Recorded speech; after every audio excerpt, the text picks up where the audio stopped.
So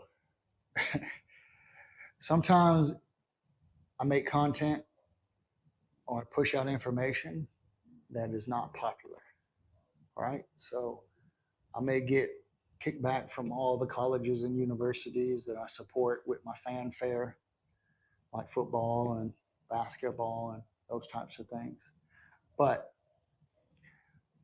I felt like it was necessary to push this out because when I look at the team that we built at CCU, I think about all the people that we've had over the years, the things that we have tried, um, the amount of money and time that we've invested in figuring things out and continue to figure things out and trial and error things.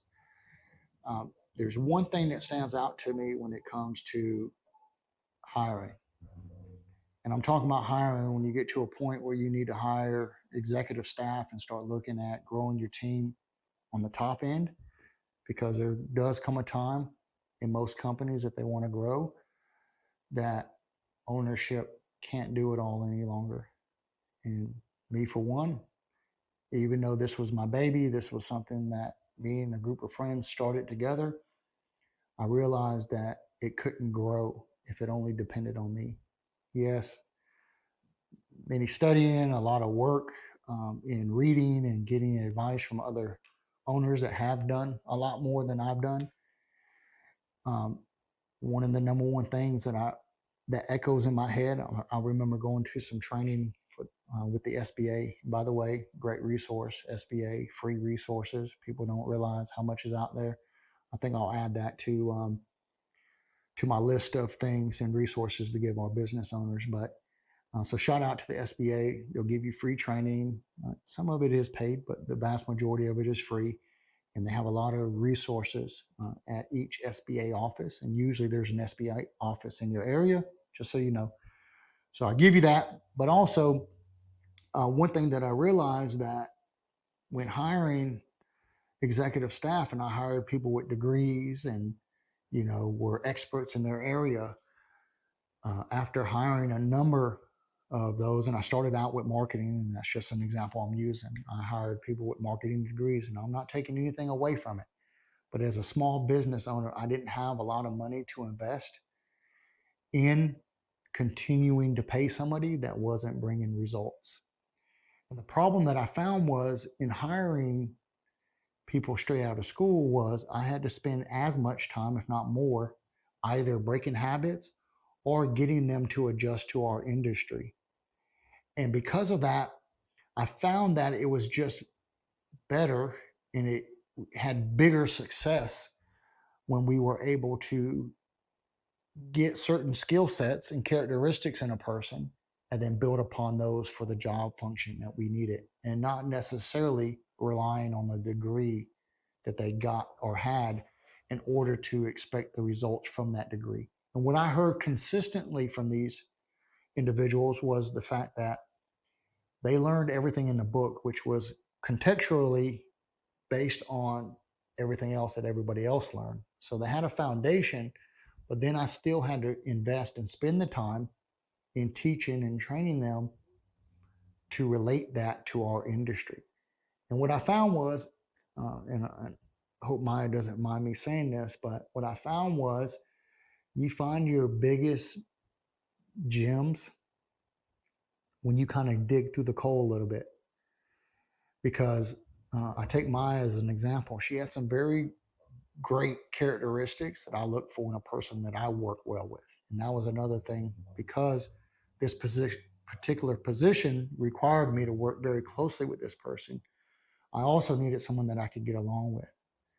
But what I found was, and I go back to my years of being married as well, that we are a good team because we complement each other. So when I talk about me and my wife, we complement each other. There's things that I do very well and things I don't do very well. Or the things that she does very well and things that she doesn't do very well complement me, and vice versa. So even when I first met Maya, she had great qualities that complemented the things that I struggled in. And because of that, I felt like we were a good match. But what she didn't know was we went through a trial period, but I had already had it made up in my mind that she was in. But I made her think that she wasn't, because that was my strong point, right? I can bluff her and play hard to get, and make it seem like well, we don't know, because Maya came in with no formal education per se when it came to marketing. But what Maya had and made up with was, not only was she smart, she was adjustable. And what I immediately noticed about her was her approach to things, which was she was an avid researcher. And she would research something to make sure that we were making the best decision, or she was taking the best approach that made up for the lack of knowledge or formal skill that she had, and even for that matter, experience. But because of that, those traits complemented me as well. She was very organized. She stays, and to this day, she's very organized. She stays on top of her stuff, and oftentimes beyond that. But when I would get razzled and dazzled in the situation, she would be the calming force that kept me grounded so that we could make a good decision. So if there's something that I'm going to advise you on as an owner, or as a business owner, or potential business owner, look for people that complement your weaknesses. Because if you can find people like that and then teach them your skill sets and what makes you successful as an owner, you're going to be much better off. Now, I'm not saying that that comes with or without a degree. I'm just saying that I wasn't a fan of that, because a lot of people hire based on degrees. I just don't do that. I look for other qualities in that person, because our team functions based on the relationships that we have together. So whether it's a trainer, a kennel tech, a kennel master, a store operator, operations manager, executive assistant, marketing, we want to be able to get around and be able to hang around everybody. So if we have a get together, we can all show up and be okay. Because I've seen where people didn't get along in the team, and it creates a bad team environment, which then translates to production. And I just don't like that. And I have found that that doesn't work for us. So, again, I teach from my experience. I give people insights to the way that I think. And one of those insights is the fact that I don't hire based on degrees and things of that nature. And you can be very successful without having degrees if you have determination, if you want to learn, and if you love doing something, because that will carry you further than that piece of paper that's hanging up at your wall at home, or maybe even in a drawer. I think I found my daughter's degree in her drawer, um, because it comes down to her personality, her grit, her determination, and all those qualities that makes her successful.